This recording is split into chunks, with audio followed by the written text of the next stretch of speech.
Good morning, and today I'll be showing you how to make your first level in Unreal Tournament 3 editor. This tutorial will not be me using UDK because that's not really what we've got in school this semester, so instead I'll be showing you how to make your first level in the Unreal Tournament 3 editor. Now I've opened the Unreal Tournament 3 editor here, and before I start throwing a lot of level stuff out there, I'm going to just talk basically about what you see. The editor is actually very nice because you've got, at least in my setup, I've got one 3D screen and two wireframe screens showing the top of my level and the front of my level.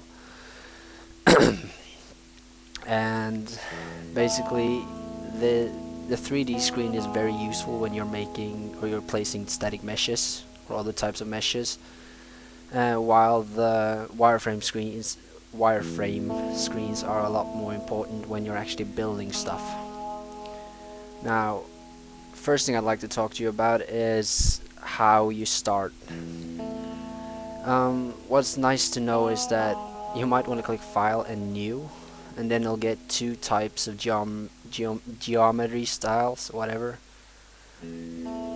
And one of them says additive, and the other one says subtractive.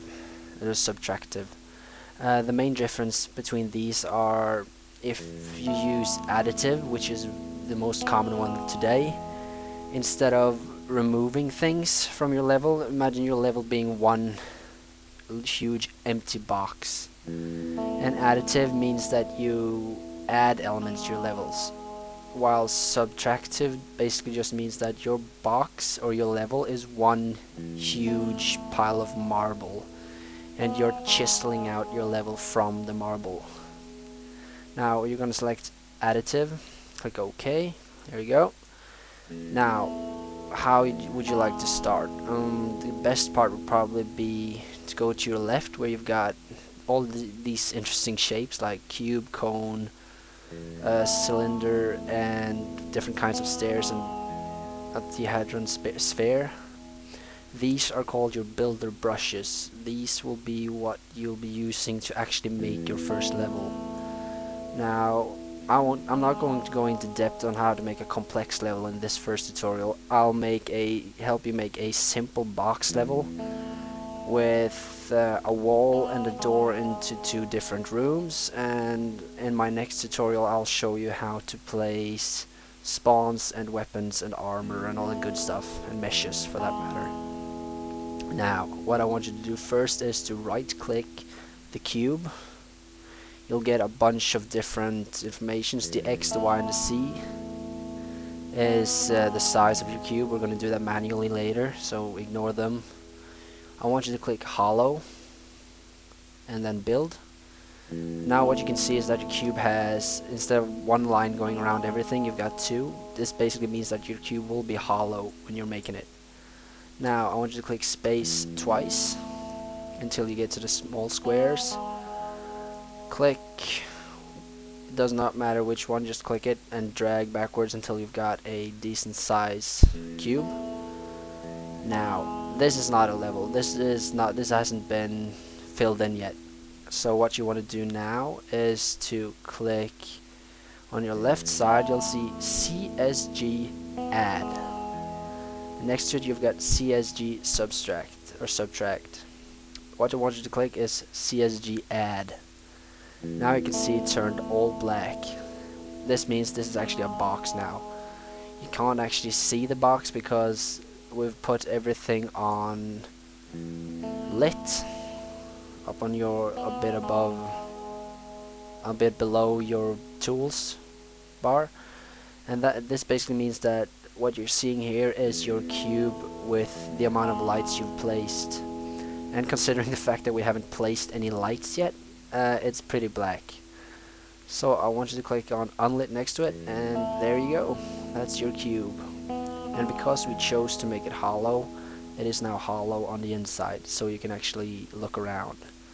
As said, there are no lights, so you won't be able to see anything if you put it on lit. Now what I'm going to do next is go back into cube, right click it, remove hollow, build another cube, drag the cube.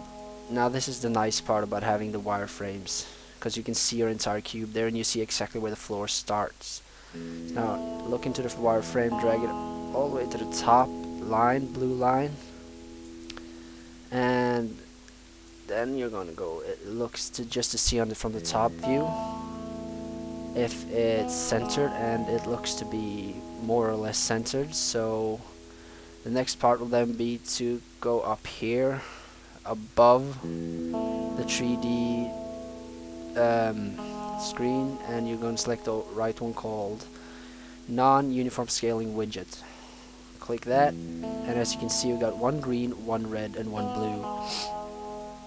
Now what these do is, instead of just sizing the entire cube like you did with the red cubes, this will allow you to stretch it.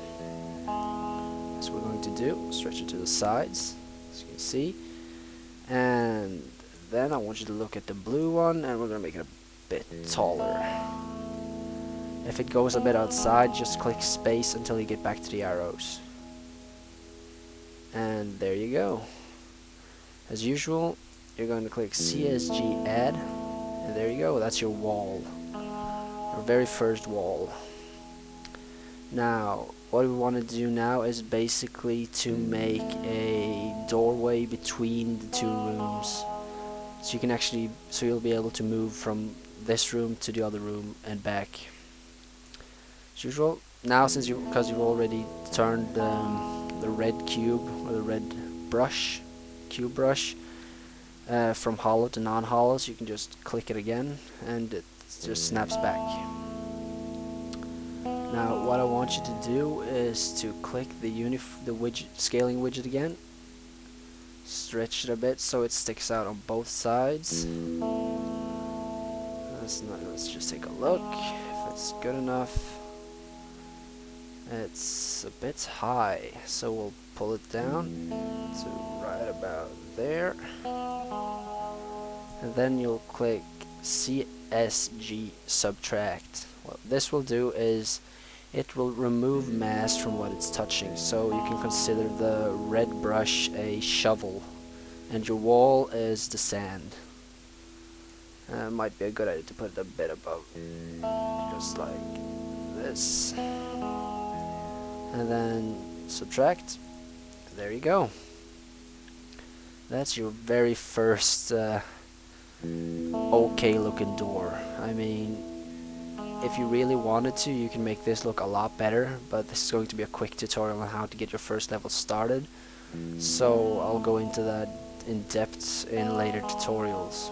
This is just to get you interested in the editor. Now you've got two rooms with a small door in between them. Now to do something about this, but about us not having any lights. You don't need the red brush, just move it to the side so it's not in your way. Now I want you to put it on lit so you can't see anything. I want you to right click just anywhere on your level, go down to add actor and add light point. There you go. And now that's your very first light. As you can see, it needs to be resized a bit to fill your entire level, and you'll do that the same way as you did scaling the first box. Double tap space and you've got the red squares. You'll pull it backwards to make it brighter and forwards to make it darker, or shrinking or increasing the amount of light. For this we'll make it pretty bright. That should be enough. And let's just see if we can. We'll put one there. The sweet part about this is that you don't need to click and go into actors every time you want to add a light. Just click your light, Control C and Control V, and you get to move everything. CV, and then we'll put one on the other side so we can see both sides equally. Now I'll tell you about something important. Every time you place a light or you move something, you're going to have to do something called building your map. You do this by clicking the square next to no propagation. What the heck? Propagation, yeah. And you'll click the cube on the left and you'll click build all. What this will do is will build your lights and just make everything look prettier. Because every time you move a light, it will bounce off in a different way and it has to be rebuilt to look good. Now that it's built, we're gonna have to do something called making player spawns, so you actually have somewhere to start.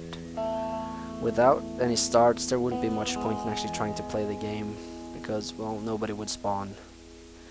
You do what you did with the lights, you right click, you go down to add actor and add player start. There you go, that's your first player start. And as you can see, there's a small blue arrow pointing forwards. That will show you the way you'll spawn, the way you'll be facing when you spawn. Now I don't want you to face a wall, so I'm going to just use click space once and just turn it towards, that should be good. No, it's not. We'll turn it so you'll spawn looking towards the far side. And we'll copy it and we'll do the same for the other side. There you go, we got 2 spawns. As usual, every time you place something new in your level, it's important to remember to build. We'll just delete this one and we'll create a new spawn. Because of the fact that I moved it around and turned it a bit, it was a bit difficult for it to be placed again. And there we go, and we'll turn it a bit. So it's looking towards the far wall, and as usual, every time you do something new, you make a lot of changes. You're gonna have to do build all, and it's been built. Now, before I tell you how to test your map, I'm going to tell you how to save it properly. It's easy to just forget to save, and Unreal Editor is extremely unstable. So if you don't save a lot, and preferably have your saves on a lot of different places on your computer, you're going to end up losing everything at some point. For this one, we'll just save current level, and it should always be saved in your documents. Find your games, my games, and find Unreal Tournament 3, binaries, no, Unreal Tournament game, sorry, unpublished, cooked, custom maps, and here, this is where you'll save them. If you try to save them anywhere else, you'll never be able to play them with bots later. Now for saving it, this is going to be a deathmatch map, so you'll save it as DM in caps, align, and whatever you want to call it. We'll call this one tut map 1, and as you can see, it's going to be saved as .ut3. It will automatically be saved now in unpublished. You save it, and it's been saved. Now another build just for good measure, and then you'll click on the joystick on the right and play this edit level in the editor window. Holding control will start inspector mode. Starting it. There you go. You're now playing your very first tiny but still functional Unreal level. As you can see, it's going to need a lot more work to actually look like a real level, but for a first try, I hope this inspired you to create more fun things in Unreal. My next tutorial will use the same level, so please watch the first part to actually build your first little simple level. My next tutorial will be about something called static meshes, texturing, placing weapons and armor, and just making your level look a bit more like a real game level instead of these standard default checkerboard textures. Check back for more later. I'll try to get my second part up as fast as possible. Thank you.